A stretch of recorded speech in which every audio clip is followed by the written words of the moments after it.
Bueno, hoy vamos a arrancar con el ejercicio 5 de la guía 3, que es sobre fuerza de Lorentz.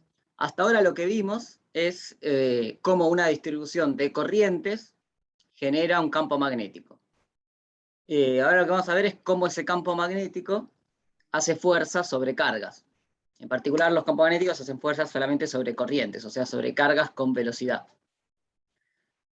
Pensando en la analogía con el campo eléctrico, que era lo que estudiamos antes, las cargas generan campo eléctrico y el campo eléctrico hace fuerza sobre carga y la fuerza vale Q por E. Que digamos, el campo lo introducimos como para decir que en verdad hay una interacción entre las dos cargas, ¿no? Obviamente. Con el campo magnético lo mismo, una carga con velocidad genera un campo magnético y ese campo magnético hace fuerza sobre otras cargas si esas cargas tienen velocidad. Si las cargas no tienen velocidad, no hay fuerza. Entonces vamos a decir que en verdad la fuerza magnética es una fuerza entre cargas con velocidad, o sea, entre corrientes.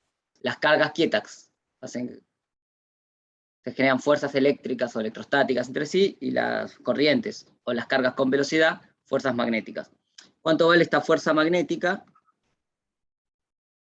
Esto es la fuerza magnética que siente una carga con velocidad v, vale Q por el producto vectorial de su velocidad con el campo magnético.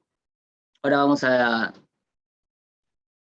ver un poquito cómo se hace este producto vectorial. Calculo que alguna idea tienen, lo habrán estudiado en el CBC, en matemática, pero así como el producto escalar entre dos vectores nos da un número escalar, o sea, por ejemplo, el trabajo, ¿se acuerdan que era el producto escalar de la fuerza con el desplazamiento? Y eso te da una magnitud, un único número. El producto vectorial es un producto entre dos vectores que nos da otro vector que tiene la particularidad de ser perpendicular a los dos vectores que estamos multiplicando. Entonces la fuerza va a ser siempre perpendicular a la velocidad y siempre perpendicular al campo. Y su módulo, bueno, ahora lo vemos. Entonces, si teníamos que antes que la fuerza eléctrica era Q por E, tenemos que la fuerza que siente una carga, Q, en presencia de un campo electromagnético, es lo que llamamos fuerza de Lorentz, y es la suma de las dos que anoté ahí arriba. Es así. Entonces, una fuerza, digamos, una carga con velocidad v y carga Q, siente una fuerza que es Q por E, la parte eléctrica, y más Q por el producto vectorial, la parte magnética. Esto es lo que llamamos fuerza de Lorentz. Y ahora, bueno, vamos a resolver este problema en particular, que es una carguita que se mueve con esta velocidad entre dos placas que vamos a ver que pueden generar campos eléctricos o campos magnéticos. ¿Alguna pregunta de esto? No, se entiende. No sé si arrancar con el problema primero o hacer como un repasito del producto vectorial. Vamos a hablar primero un poco del producto vectorial, que es cómo, digamos, si tenemos una partícula que tiene esta velocidad v corta, v chiquita, y hay algún campo magnético en algún lado, ¿cómo calcular esta fuerza? O sea, cómo hacer un producto vectorial, básicamente, ¿no?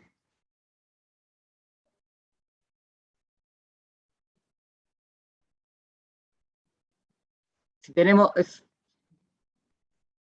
A por B, es decir, hay dos pasos que tenemos que hacer. Primero encontrar la dirección y el sentido del producto y después el módulo. Entonces, algún vector C, ¿no? Para encontrar la dirección y sentido de C, tenemos que usar lo que llamamos la regla de la mano derecha, que ya lo estuvimos usando.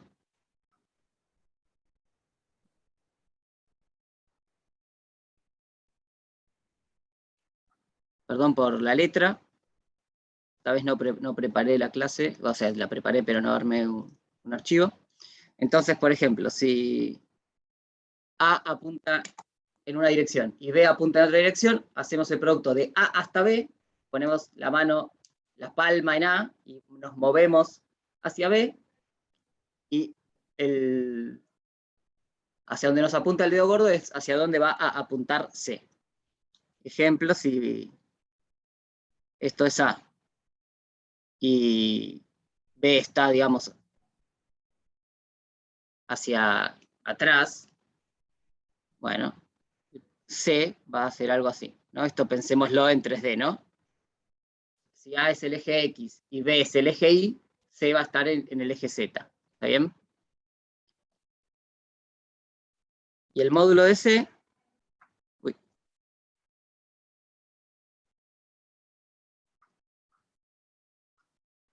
es igual a, todo por acá, no me quiero confundir,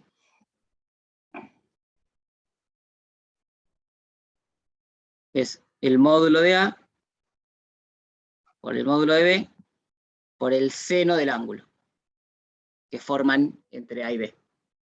Y este sería el ángulo que forma entre A y B. ¿Se acuerdan que en el producto escalar iba el coseno del ángulo? Es decir, que el producto escalar era máximo cuando los vectores eran paralelos. Acá es al revés, porque el seno es máximo, o sea, es 1, cuando son perpendiculares, y cuando son paralelos vale 0. Entonces el producto vectorial entre dos vectores paralelos me va a dar 0, porque aparte no hay regla de la mano derecha para 0, o sea, lo podíamos pensar desde antes. Y si son completamente perpendiculares, si están a 90 grados, es máximo, y el módulo de C va a ser el módulo de A por el módulo de B. Si no son completamente perpendiculares, pero tampoco son paralelos, aparece este factor que tiene que ver con el seno de θ, que en definitiva es pensar que estamos haciendo el producto escalar solo de las componentes perpendiculares, el producto vectorial, perdón, de las componentes que son perpendiculares, y las componentes que son paralelas se están anulando. Bueno, esto con respecto al producto vectorial, ahora lo vamos a usar igual, así que calculo que va a quedar más claro. Pero bueno, ¿alguna pregunta respecto a eso? No, yo no, por lo menos. Bien. Bueno, ahora sí, hacemos el problema. ¿Hacía alguna otra cosa que les quería decir? Bueno, sí. Dado esto que yo les dije recién, que el producto vectorial de un vector con otro vector siempre es perpendicular a los dos vectores que estoy multiplicando, si vemos la expresión de la fuerza magnética, vemos que la fuerza magnética siempre es perpendicular a la velocidad, pero también siempre es perpendicular al campo. Entonces, no, perdón, que lo que quería decir es que es perpendicular a la velocidad, esa es la parte más importante. Que una fuerza F magnética, sea perpendicular a la velocidad de una partícula, ¿qué nos dice sobre esa fuerza? ¿Se acuerdan de algo? ¿Les suena de algo? De lo que ¿Que veían, no hace trabajo? que no hace trabajo, claro, eso es importante. Igual que en mecánica, la fuerza normal, que en algunos casos no, pero en muchos casos era perpendicular al desplazamiento, la fuerza magnética en general no, siempre va a ser una fuerza que no hace trabajo.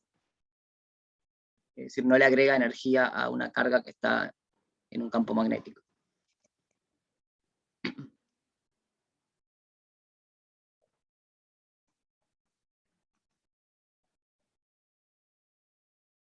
Lo voy a anotar acá si ya queda.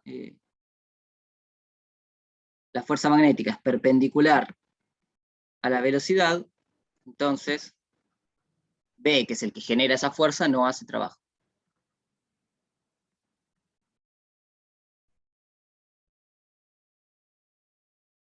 Bueno, ahora sí, vamos al problema. ¿Están viendo la guía ahora?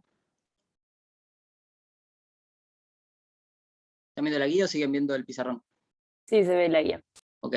Dice, tenemos un tubo de rayos catódicos, hay un haz de electrones dirigido hacia la región del espacio comprendida entre dos placas metálicas, planas y paralelas, la llama A y C, entre las que se puede establecer un campo eléctrico E. Y bueno, y también se va a poder establecer un campo magnético B, que aparece ya en el tema. Dice, ¿cuál es la trayectoria de un electrón si E es igual a 0 y se implica un campo B magnético uniforme y paralelo a la superficie de las placas?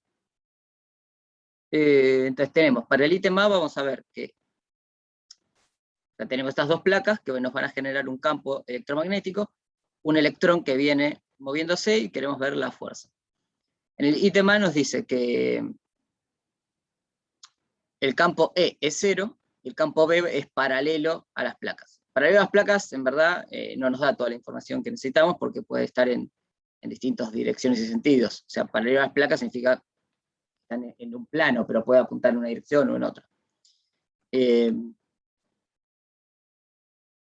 Primero les comento algo de los tubos de rayos catódicos. La última vez que di esta materia me sorprendí que la mayoría de ustedes no se acordaban de lo que eran las teles de rayos catódicos. ¿Alguien acá las ubican? Los televisores de rayos catódicos, esos que no son una sola pantalla plana, sino que tienen un tubo atrás enorme. Sí. Bueno, la última vez nadie me dijo sí.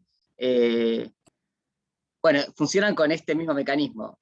Hay un cátodo que larga electrones, y hay dos placas, arriba y abajo de la televisión, que desvían al electrón de distintas maneras, y de forma tal que los electrones van recorriendo toda la pantalla. Y al impactar en la pantalla forman la imagen. Entonces lo que se hace es aplicar a través de esas dos placas campos electromagnéticos que van variando para que el electrón se desvíe de distintas maneras, recorra la pantalla y se forme la imagen.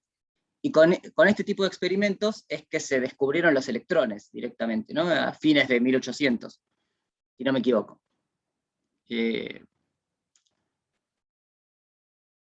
Pero bueno, volvemos al problema. Decía que hay un campo B paralelo a las placas.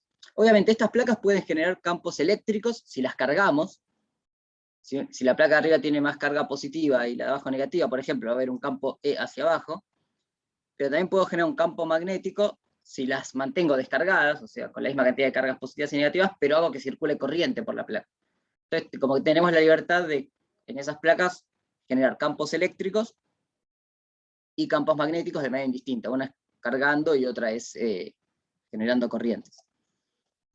Entonces, dice que en el ítem A tenemos que E es igual a 0 y que B es paralelo a las placas. Que B sea paralelo a las placas significa que puede apuntar así, por ejemplo, o también que puede apuntar así, ¿no? Es decir, puede ser paralelo a las placas, significa que no tiene componente vertical, pero puede ser paralelo a la velocidad o puede ser perpendicular a la velocidad, o cualquier combinación, digamos, también puede ser una suma de los dos. Entonces, vamos a analizar los dos casos por separado. Lo primero que tenemos que hacer, como siempre, es elegir un sistema de referencia para después poder expresar matemáticamente el campo B, y poder expresar matemáticamente la velocidad B, y poder poder calcular la fuerza. Entonces vamos a poner, por ejemplo, bueno, un eje Y para arriba, el eje X así, el eje Z hacia afuera.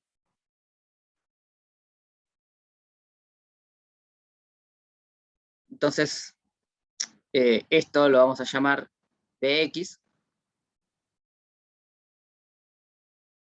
y este lo vamos a llamar Bz, ¿no? Entonces, con esta combinación lineal, con Bx y con Bz, tenemos un campo magnético paralelo a las placas. El campo más general, va a ser B igual Bx en X versor más Bz en Z versor. ¿Está bien? Sí, Entonces, perfecto. lo que pedía el problema es la trayectoria. Para calcular la trayectoria, bueno, tenemos que calcular la fuerza y ver si podemos conseguir X de t y de t z de t. No lo vamos a calcular en detalle, vamos a hacerlo de manera un poco más cualitativa, pero bueno, tenemos E igual a 0 y B uniforme, eso es importante, o sea, el campo B puede depender del espacio, ¿no? Eso ya lo estuvieron viendo las clases pasadas. Hay campos que decaen a medida que nos alejamos y cosas por el estilo. Este es un campo uniforme, es decir, está en una dirección de sentido y tiene módulo constante. Entonces, queremos ver la trayectoria. Para ver la trayectoria vamos a obtener la fuerza y después vamos a ver cómo esa fuerza actúa sobre la partícula. Como dice que es un electrón, esta es una partícula que tiene carga y masa, y decimos que Q es igual a E, con E la carga del electrón, ya no es una Q genérica, es un número negativo, y M la masa del electrón. O sea, solamente son dos notaciones, pero las pongo acá porque en la guía está en el ítem, creo que el B o el C, aparecen esa nomenclatura. Entonces, bueno, la fuerza magnética, que es la única que tenemos, va a ser la carga del electrón perdón, dije, una vez que definí mi sistema de referencia de esta manera, tenemos que la velocidad, por lo menos a tiempo cero, porque si siento una fuerza va a cambiar esa velocidad, es V en X versor. Apunta en la dirección X, ¿está bien?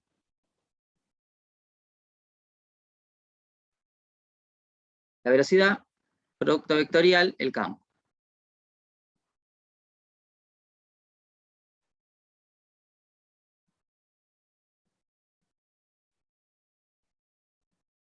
Entonces, esto hacemos distributiva, ¿no? Es un producto de algo que es una suma, entonces son dos productos. Multiplicamos esto por el primer término y después esto por el segundo término. ¿Cuánto vale la multiplicación de esto? Digamos, está esto de acá por esto de acá.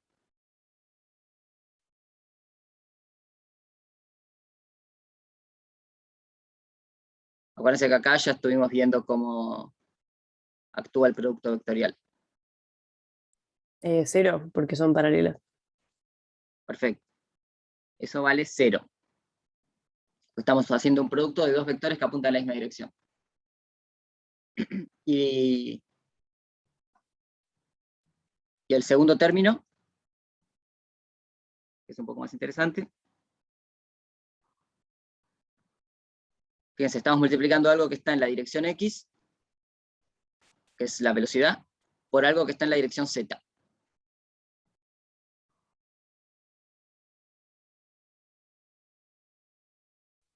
O sea, en módulo tendría... No, sería... el resultado es un vector. Sí. O sea, si querés empezar por el módulo, está bien. No, como vector, ya. No, dale, entonces el módulo decime primero. Y el módulo no sería B corta por B, porque el seno daría 1. Claro, perfecto. Entonces tenemos la Q, listo, es la Q. Y ahora estoy multiplicando algo que está en X por algo que está en Z. Entonces el seno comprendido entre los dos ángulos es 90 grados. Digamos, el ángulo es 90 y el seno es 1. Entonces el módulo va a ser la multiplicación de los dos módulos. Q por B Z. Y ahora tenemos que ver la dirección y sentido. Bueno, tenemos que hacer la regla de la mano derecha.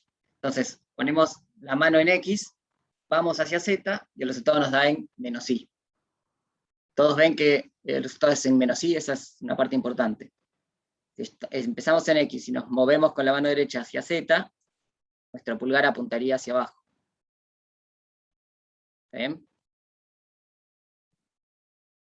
Entonces, me quedaría un menos adelante, y la dirección es en inversor. Entonces, si tenemos la velocidad, en definitiva, si la velocidad está así, el campo magnético apunta hacia afuera,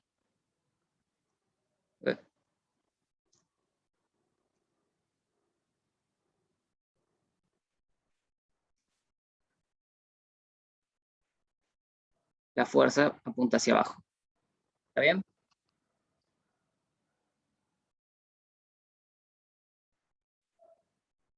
Hay otra regla memotécnica, aparte de la regla de la mano derecha, que es la siguiente. Es anotar los ejes de coordenadas así.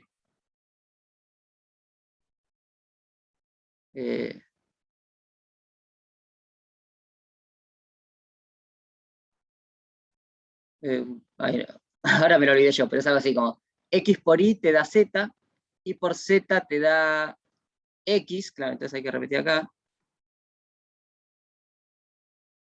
Y Z por X te da Y.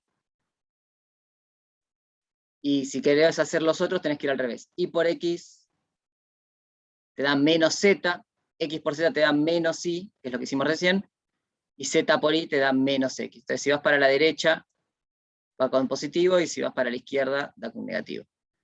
Si les sirve, todo bien. Es lo mismo que hacer la regla de la mano derecha, creo que con eso alcanza. Entonces ahora, bueno, ya sabemos que la fuerza va a ser para abajo. En verdad, como la carga es negativa, va a ser para arriba, pero abstraigámonos un poco de que es un electrón con carga negativa, Pensemos que es una carga Q genérica, y si llega a ser negativo, solamente todo, donde aparecen las Qs aparece un signo menos, pero pensemos solamente en una Q cualquiera. Entonces tenemos, si la velocidad es así, y el campo magnético es así, la fuerza es para abajo si la carga es positiva, para arriba si la fuerza es negativa, porque cambia el signo. Ahora, una vez que la partícula siente esa fuerza, cambia su velocidad, ¿no? Porque se empieza a desviar. En ese momento en que cambia la velocidad, vuelve a cambiar la fuerza magnética, porque la fuerza magnética depende de la velocidad. Entonces, no va a ser siempre en inversor, va a ser siempre perpendicular a la velocidad. Y una partícula que siente una fuerza que es constante en módulo y perpendicular a la velocidad, ¿qué trayectoria describe? Circular. Circular. Lo que va a hacer esta partícula es un círculo, y la fuerza magnética va a jugar el rol de la fuerza centrípeta. Como la fuerza es perpendicular, bueno, pasa eso, estamos en un movimiento circular uniforme. En general, en estas placas lo que se hace, se pone una pantalla acá adelante, y no se deja que el electrón dé todo un círculo, sino que simplemente se desvía un poco, y antes de completar la circunferencia, choca con la pantalla y listo, obtenemos el electrón ahí.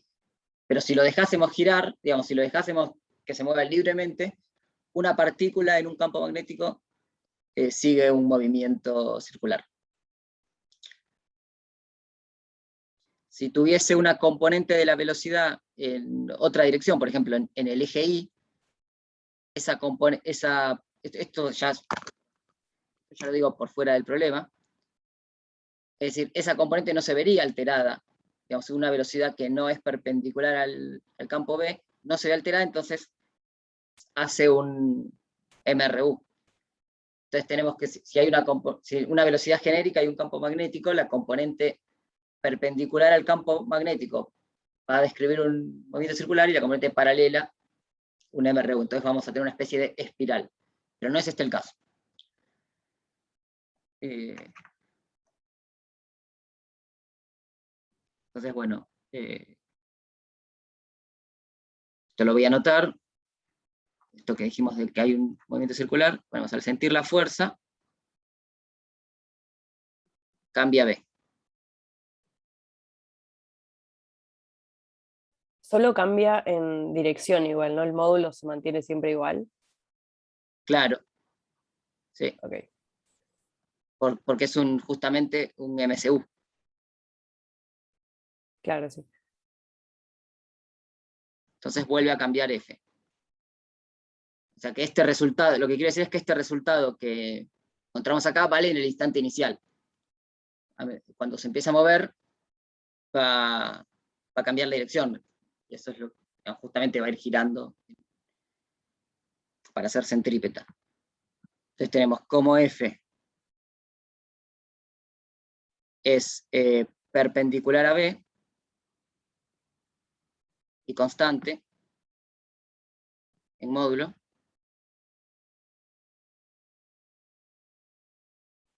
La trayectoria es la de un movimiento circular uniforme. Fíjate que la F no va a cambiar en módulo porque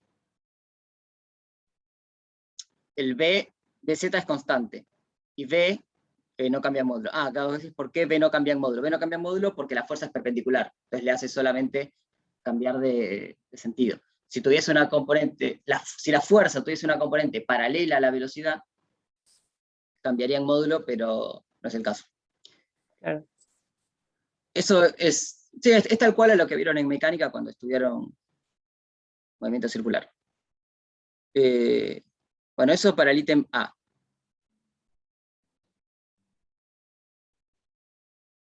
El ítem B dice, ¿es posible elegir E y B para que el electrón no se desvíe?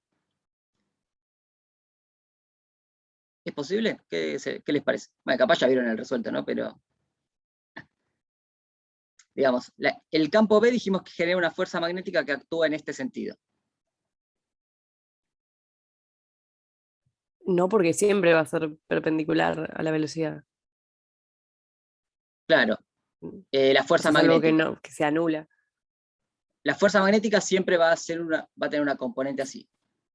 Pero ahora yo tengo la libertad de elegir el campo eléctrico. Es decir, me están diciendo, ¿es posible que vos juegues con tus placas, generes una densidad de carga y una densidad de corriente tal que generen un campo eléctrico y un campo magnético que haga que no se desvíe la partícula? La respuesta va a ser sí, porque ponele que tenemos el campo magnético fijado, pero yo tengo la libertad de cargar o descargar las placas y generar el campo eléctrico que yo quiera. Voy a poder generar un campo eléctrico que me anule esto. Claro, en verdad no es tan obvia la respuesta porque no sabemos las direcciones y sentidos de las fuerzas, pero vamos a ver que sí. En definitiva, lo que yo quiero es, digamos, que no se desvíe significa que la fuerza sea cero, ¿no?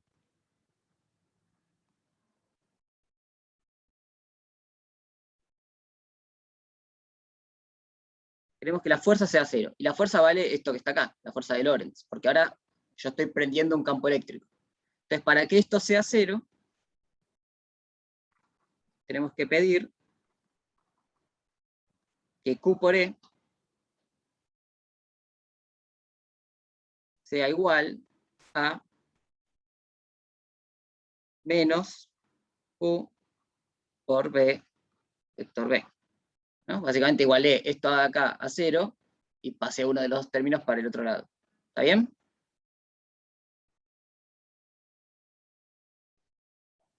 Sí, sí. Uy, esto me quedó medio mal. Bueno, obviamente las Q se cancela. Tengo que pedir un E que sea igual a menos B vector B. Y B vector B, digamos, estamos en esta situación de acá, ya hicimos esa cuenta.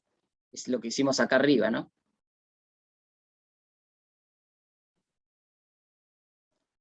Si saco la Q, que ya la cancelé recién, y B vector B lo reemplazo por la cuenta que hicimos, el menos se convierte en un más, porque, o sea, queda menos por menos, entonces me queda que E tiene que ser B, BZ, en inversor. ¿Está bien? Lo cual tiene sentido, porque habíamos dicho que la fuerza magnética apuntaba hacia abajo. Entonces yo ahora debería poner un campo eléctrico que me haga una fuerza eléctrica hacia arriba, que compense a la fuerza magnética y haga que la partícula siga en trayectoria recta. Entonces, si hay un campo, en definitiva, lo que hay es algo así.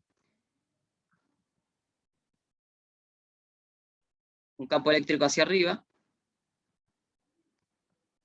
un campo magnético hacia afuera, y la partícula que venía con la velocidad V así. Entonces la partícula siente como la partícula tiene carga, siente una fuerza eléctrica hacia arriba, pero como tiene carga y velocidad, siente una fuerza magnética hacia abajo. Y el módulo está seteado de forma tal que la fuerza total se hace. Para que eso ocurra, el campo E tiene que apuntar hacia arriba y tiene que tener el módulo, la velocidad por el campo magnético, que en definitiva es el módulo de la fuerza magnética dividido la carga, ¿no? Estamos olvidándonos de la carga porque la carga afecta por igual a la fuerza eléctrica y a la magnética. Bueno, esta parte era sencilla. ¿Alguna pregunta de esto o quedó claro? No, está bastante claro. Bueno, y ahora vamos al ítem C.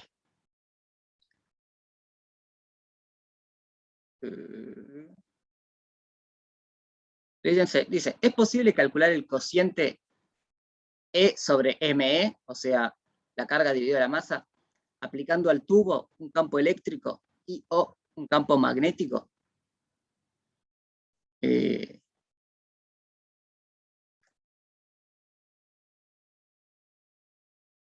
entonces, lo que queremos es, en cierto sentido, ver si estudiando la dinámica de este problema, ya sabemos que hace un MCU, si viendo las propiedades que podemos medir y que podemos controlar, que son los campos, podemos de alguna manera encontrar cuánto vale el cociente entre la masa y la carga del electrón.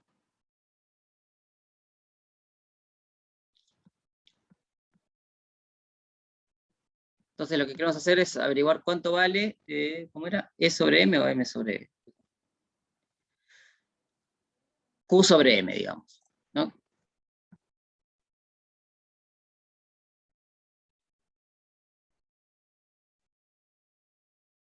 Entonces, sabemos que estamos en un movimiento circular uniforme, ¿no? Entonces, la fuerza, digamos, empezamos por el caso más sencillo, volvemos al problema en donde no hay campo eléctrico, tenemos solo campo magnético.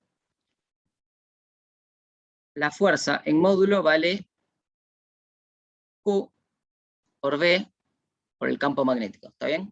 B acá es BZ, pero bueno, estamos suponiendo que solo el campo magnético es solo en Z y listo. Dijimos que va a ser un movimiento circular uniforme. Entonces, la aceleración va a ser una aceleración centrípeta. Entonces, si usamos que Newton, básicamente, lo que quiere hacer es relacionar lo que sé de la fuerza magnética con lo que sé de cinemática, para ver si lo que yo puedo observar lo puedo relacionar con Q sobre M. Esto, si reemplazamos, nos queda...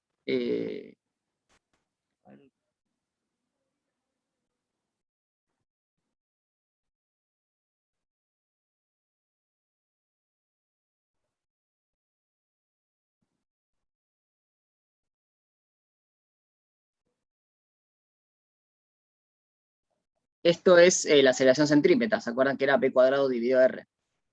De mecánica.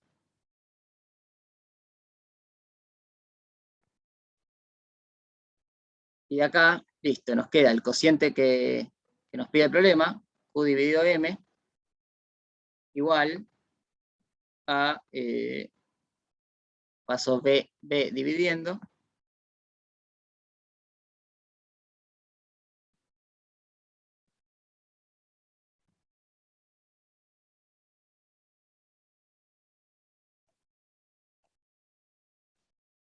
entonces Una fíjense, pregunta. sí, ¿Por qué el menos de la fuerza magnética se fue?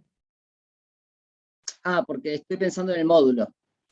¿Se acuerdan de esta Ah, notación que es que si agarramos un vector y ponemos su letra solamente, aquí estoy viendo el módulo, porque en verdad el menos, sí. acordate, cuando hablamos de vectores, el menos lo que hace es decir el sentido. Es decir, digamos, si está en el eje X, que aparezca un menos significa que apunta en el sentido opuesto a como yo elegí el eje X. Pero acá la fuerza la estoy pensando como una fuerza centrípeta, entonces va cambiando la dirección y el sentido de la fuerza, pero el módulo es siempre Q por B por B. Ok. O sea que vos acá estás pensando como el eje centrípeto positivo para adentro, entonces por eso pones esta fuerza positiva en la ecuación también de Newton. Claro, si pensamos en MSU, la verdad es que en general... eso es- No, sí, sí, sí, ya entendí, porque también si no sería la aceleración negativa y también claro, como que... exactamente, la fuerza apunta para adentro, la aceleración apunta para adentro. Bueno, está saliendo horrible todo esto. La fuerza sería algo así como menos Q, B, P en el reversor. Deberíamos definir el reversor y qué sé yo. Pero la aceleración centrípeta también es negativa en el reversor. Entonces, cuando hacemos este paso de acá, si acá le pongo el menos a la fuerza, porque dijimos que era negativa, también debería haber un menos acá, esos dos menos se cancelan, y queda la expresión que está dibujada ahí. Pero podemos pensar que estamos tratando con los módulos y nada más. Ok, perfecto.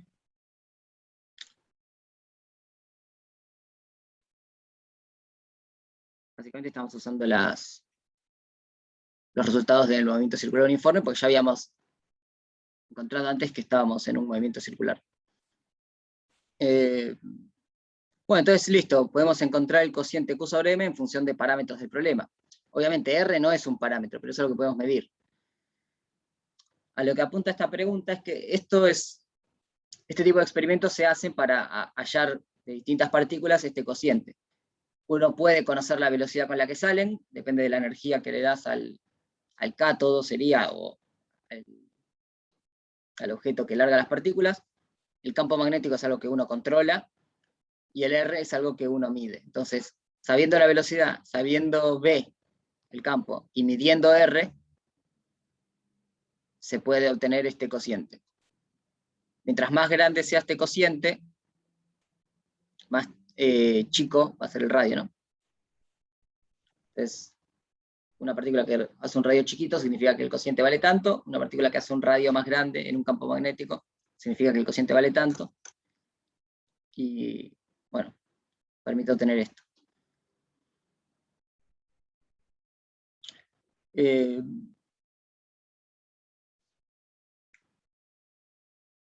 Y bueno, con eso tenemos el problema. Otra vez quedó una clase un poco corta, creo que igual se entendió.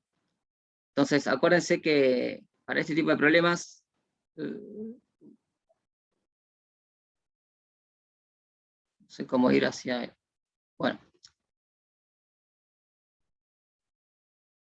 Lo importante es definir bien, una vez definido el sistema de referencias, definir bien las magnitudes involucradas, la carga es fácil, digamos, los campos, las velocidades, hacer bien el producto vectorial y entender hacia dónde apuntan las fuerzas y qué ocurre a nivel cinemático.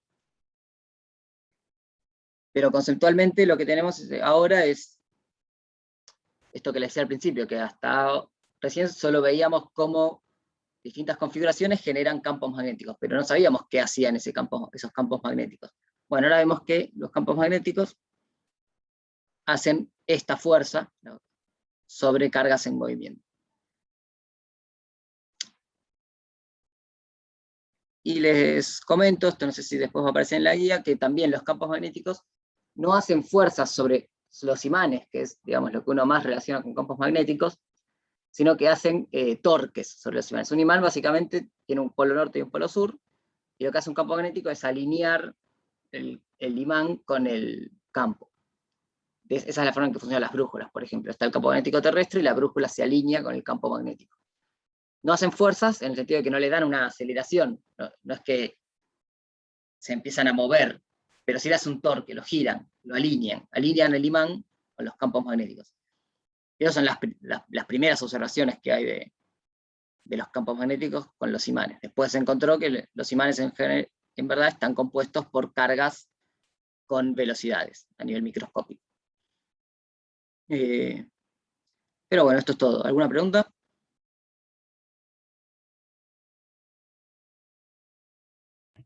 Yo no, por lo menos.